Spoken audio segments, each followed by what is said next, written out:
Hola, buenos días. Nuestro grupo está formado por Luis Gómez Fernández, Cristina Herrera Ballesteros, Teresa Martínez Morales, Irene Ramos Serrano y Belén Romero Muñoz. El tema que os vamos a exponer es el shock cardiogénico, de la asignatura Cuidados Críticos y Paliativos de tercero de Enfermería.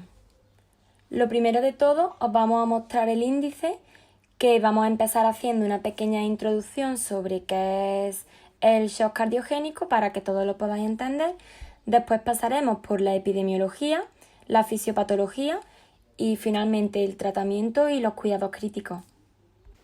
El shock cardiogénico es una forma extrema de insuficiencia cardíaca aguda caracterizada por la caída persistente y progresiva de la presión arterial y con una adecuada presión de llenado ventricular, disminución general y grave de la perfusión tisular, más allá de los límites compatibles necesarios para mantener la función de los órganos vitales en reposo. Es decir, con un shock cardiogénico nuestro cuerpo no podría seguir funcionando ni en reposo. Pero para que se produzca el shock no es necesario solamente la disminución importante de la tensión arterial, sino que debe existir la incapacidad del corazón para mantener un adecuado bombeo sistémico y es indispensable que concurra con alteraciones que se producen por la grave disminución de la perfusión a órganos vitales. El shock cardiogénico en sí está producido por el daño intrínseco de la función contráctil del músculo cardíaco y la causa más común del shock cardiogénico es el infarto de agudo de miocardio. Y por estudios patológicos se relaciona con más del 40% de compromiso de la masa muscular. Otras patologías que pueden causar daño tasativo de la función contráctil son la miocarditis o la depresión miocárdica en shock séptico, entre otras. Las causas que provocan shock cardiogénico y que no producen inicialmente alteración de esta contractilidad del músculo cardíaco son los problemas mecánicos como la insuficiencia mitral o la ruptura del septum interventricular, entre otras, como vemos bien resumidamente en la tabla. El segundo punto de nuestro trabajo trata sobre la epidemiología.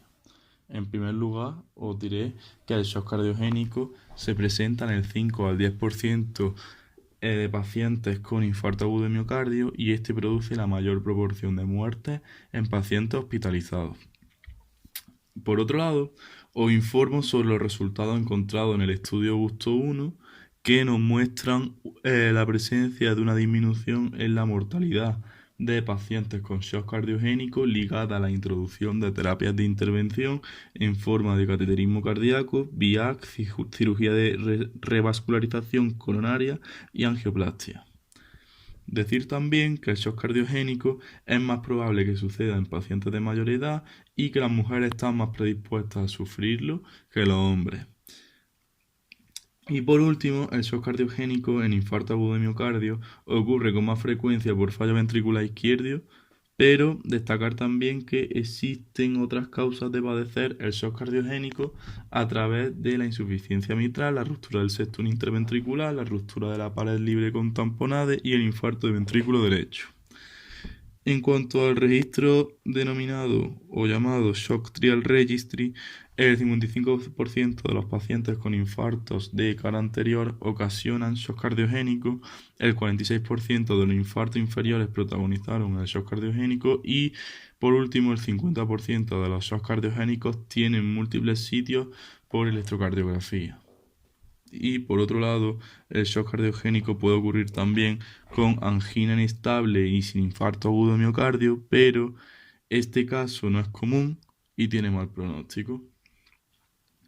Por último, destacaros que en muchas ocasiones, en torno al 80-90% de pacientes con shock cardiogénico no tienen esta patología al momento del ingreso a la sala de urgencia, pudiéndose observar que el shock cardiogénico temprano, menos de 24 horas antes del ingreso, estaba relacionado con extensa elevación del segmento ST y mayor muerte hospitalaria, mientras que el shock cardiogénico de presentación tardía, más de 24 horas tras el ingreso, se asoció con isquemia recurrente y aparición de nuevas ondas Q en el electrocardiograma. Bien, ahora vamos a hablar de la fisiopatología.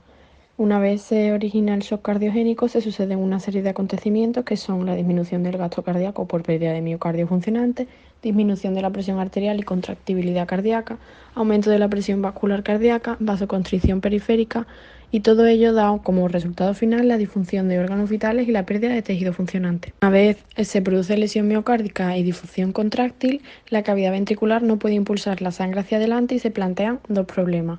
Uno sería el descenso del volumen de eyección, por lo tanto descenso de gasto cardíaco y descenso de la tensión arterial, lo que llevaría a una menor perfusión tisular y una menor perfusión en arterias coronarias.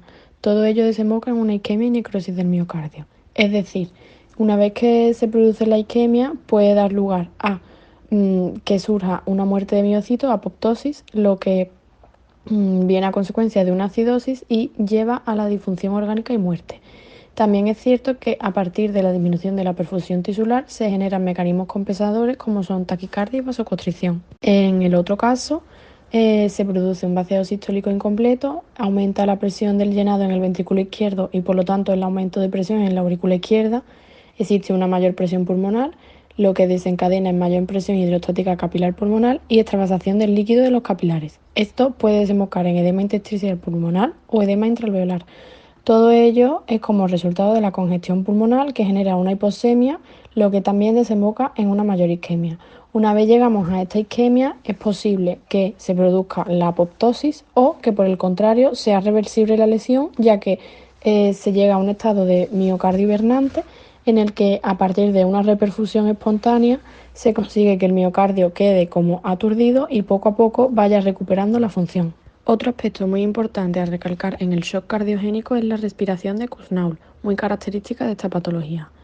Se trata de dificultad respiratoria acompañada de fuerte dolor de pecho. Estas respiraciones se caracterizan por ser muy rápidas y profundas, a la vez que dificultosas. El paciente intenta con toda su fuerza obtener aire del exterior, pero las ventilaciones no son eficaces. Síntomas. Lo más habitual es encontrar disminución de la tensión arterial sistólica a cifras menores de 90 milímetros mercurio o en enfermos hipertensos una reducción del 30% respecto a nivel basal previo, mantenida durante más de 30 minutos. La presión de enclavamiento arterial pulmonar nos la encontramos mayor a 15 o 18 milímetros de mercurio. Oliguria durante 2 horas. Pulsos periféricos débiles, con fatiga por hipotensión. Signos de acidosis que podemos ver claros por el tipo de respiración. Taquicardia sinusal, disminución de ruidos hidroaéreos en la zona gástrica, índice cardíaco menor a 2,2 litros por minuto, confusión, inquietud, letargia. Son signos de hipoperfusión tisular, piel fría, diaforética, palidez, sudoración fría. Manifestaciones de insuficiencia cardíaca izquierda o derecha, disnea, taquipnea, cianosis, distensión venosa yugular. Arritmia, dolor en el pecho y alteraciones del estado mental con obnubilación, excitación o deterioro del estado de conciencia. Tratamiento. Como medidas generales utilizaremos antitrombóticos como uroquinasa o estreptoquinasa y heparina. Tendremos en cuenta un mantenimiento adecuado de pH. El objetivo primordial de la terapia farmacológica es el soporte de la circulación para mantener una adecuada perfusión coronaria. El fármaco de primera elección en el shock cardiogénico con tensión arterial normal será la dobutamina, ya que aumenta la contractilidad cardíaca. Si la tensión arterial estuviera por debajo de 80, no solo usaríamos dobutamina, ya que esto podría disminuir aún más la tensión. Tendríamos que combinar la dobutamina con dopamina, ya que el efecto de esta última es aumentar la vasoconstricción periférica y así conseguiríamos aumentar la tensión arterial. Si aún así la tensión no es superior a 90, no podremos añadir mucha dopamina, ya que crearíamos una sobrecarga cardíaca. Añadiríamos en este caso noradrenalina, para aumentar la frecuencia cardíaca y conseguir así que aumente la tensión arterial. Esto puede aumentar el gasto cardíaco, así que si esto ocurre tendremos que usar vasodilatadores. En cuanto a los cuidados críticos, los cuidados e intervenciones de enfermería en shock cardiogénico los podemos dividir en medidas generales y medidas específicas. Las medidas generales son la medición de las constantes vitales de forma continua, administrar oxígeno para mantener una saturación por encima del 95%, valorar ventilación mecánica invasiva, colocación de sonda vesical para controlar el débito urinario, colocación de catéteres periféricos y catéter venoso central para determinar la presión venosa central y la saturación venosa central de oxígeno, preparar la medicación y la sueroterapia, realizar una analítica completa y una gasometría arterial, valorar sondaje nasogástrico, determinar los niveles de glucosa y lactato sérico, ya que a pesar de su inespecificidad, la persistencia de niveles altos de lactato ha sido descrita como un buen marcador pronóstico metabólico, y la administración de hemoderivados. En cuanto a las medidas específicas a adoptar, son la vigilancia estrecha del paciente, orientada a detectar signos de empeoramiento clínico, como pueden ser una hipotensión importante, cambios en el nivel de conciencia, comprobar valores como la presión venosa central, presión arterial pulmonar, presión capilar pulmonar, o si se trata de un sistema PICO, que es un método de monitorización hemodinámica. Además debemos valorar el índice de resistencia vascular sistémica y el índice de agua extrapulmonar y controlar los efectos secundarios de los fármacos que se administran, prestando especial atención en las aminas vasoactivas.